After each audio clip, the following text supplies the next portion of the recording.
नमस्कार, ओम शांति। बहुत बहुत स्वागत और अभिनंदन आप सभी का आज 15 जून 2025 की मुरली चिट चैट में। हाँ। तो आज प्यारे शिव बाबा ने हमें जैसे स्वयं को हद के बंधनों से मुक्त कर संपन्न और समान बनने का एक गहरा आह्वान किया है।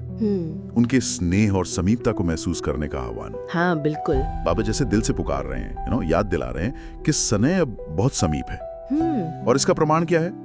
हमारा अपना परिवर्तन। सही बात। मतलब देहभान, पुराने स्वभाव संस्कार या फिर किसी भी आत्मा के आकर्षण से पूरी तरह से स्वतंत्र होना, एकदम आजाद। बाबा का सवाल तो सीधा रूह को छूता है। क्या हम एक सेकंड में न्यारे और प्यारे बन सकते हैं?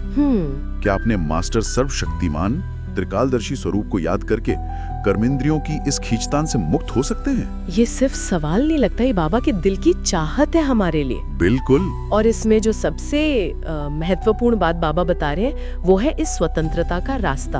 हाँ, रास्ता क्या है? मन पर नियंत्रण, जिसे बाबा कहते हैं कंट्रोलिंग पावर। अच्छा, कंट्रोलिंग पावर। हाँ, जब मन सचमुच अपने वश में होता है ना, बुद्धि बाप की याद में एकदम स्थिर होती है, तो कोई भी कर्मेंद्रिय, कोई भी बाहरी आकर्षण वो हमें बांध नहीं सकता। अच्छा।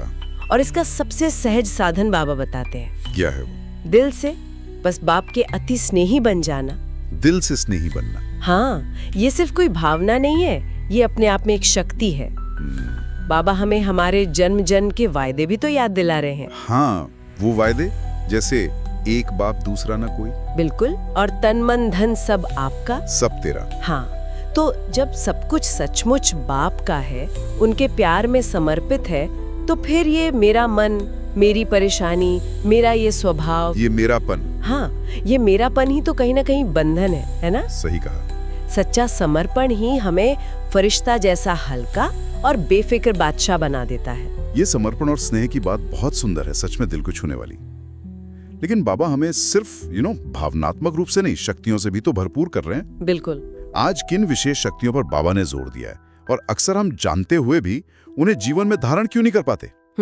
ये जानने और अनुभव करने में क्या अंतर है जिस पर बाबा इशारा कर रहे हैं? हाँ, ये बहुत बहुत महत्वपूर्ण पॉइंट है।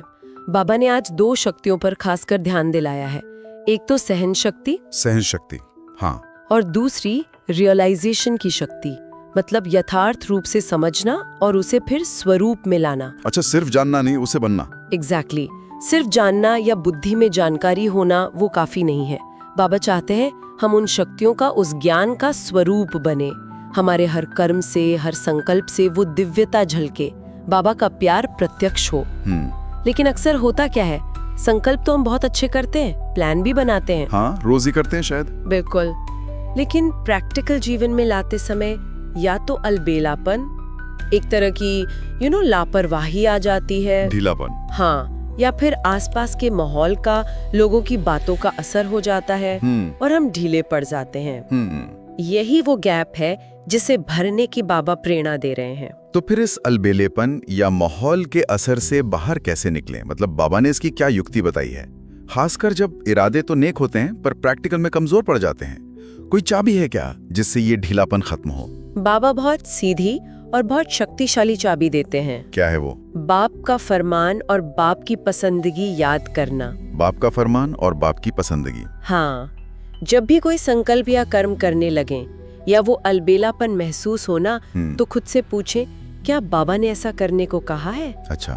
क्या मेरे इस कर्म से, इस संकल्प से बाबा खुश होंगे? क्या ये बाबा के स्नेह के, उनकी उम्मीदों के योग्य है? ये चेकिंग, बस ये स्मृति, ये चेकिंग ही उस ढीलेपन को समाप्त कर सकती है और अंदर से उमंग, उत्साह भर देती है। सही है। बाबा चाहते हैं हम सिर्फ समय पर नहीं, बल्कि समय से पहले मास्टर बने। समय से पहले? हाँ, संपन्न बने और उनके साथ प्रत्यक्ष हो। इसीलिए अशरीरी भव का अभ्यास इतना महत्वपूर्ण है। अशरीरी भव। एक सेकंड में देह और देह की दुनिया के भान से परे आत्मा की अपनी असली स्थिति का अनुभव। ये अभ्यास ही अंत के समय का साथी और शक्ति बनेगा, हमें किसी भी परिस्थिति में अचल रखेगा।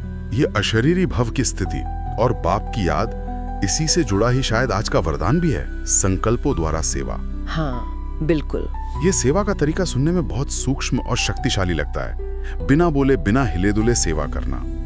इसके बारे में बाबा ने क्या खास बताया? हाँ, ये सेवा का बहुत बहुत ऊंचा स्तर है। बाबा कहते हैं जैसे जौहरी अपने अनमोल रत्नों को बहुत संभाल कर रखता है ना, हाँ। वैसे ही अमृत वेले उठकर बाप से शक्ति लेने के बाद उन आत्माओं को जिन्हें आप जानते हैं या जिनके प्रति आपको शुभ भावना है, उन्हें अपने शक्तिशाली, स्नेहपूर्ण और पवित्र संकल्पों से शक्ति पहुंचाओ। संकल्पों से शक्ति, वाह।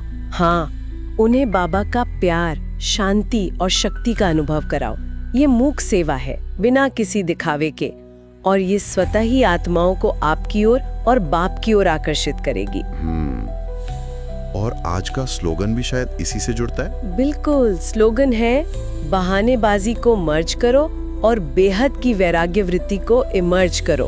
बहानेबाजी मर्ज, वैराग्य वृत्ति इमर्ज। हाँ, और ये वैराग्य कोई रूखापन नहीं है, ये बेहद के स्नेह से उत्पन्न सहज अनासक्ति है। सचमुच आज बाबा ने हमें स्वतंत्रता, संपन्नता और समीपता का बहुत गहरा अनुभव कराने की युक्तियां दी हैं, अपने बेहद प्यार का एहसास दिलाया है। हाँ, सार यही है कि अपने वायदों को याद रखकर, बाबा से मिली शक्तियों को स्वरूप मिलाकर, सही, अलबेलेपन को चेकिंग द्वारा मिटाकर और अशरीरी बनने का अभ्यास बढ़ाकर हम बाबा समान बन सकते हैं, उनके प्यार के पात्र बन सकते हैं। दिल का सच्चा स्नेह और मन पर यथार्थ नियंत्रण। हाँ, यही सफलता की चाबी है। बिल्कुल। दादी जी के साथ बातचीत में भी एक बहुत गहरा इशारा छिपा था।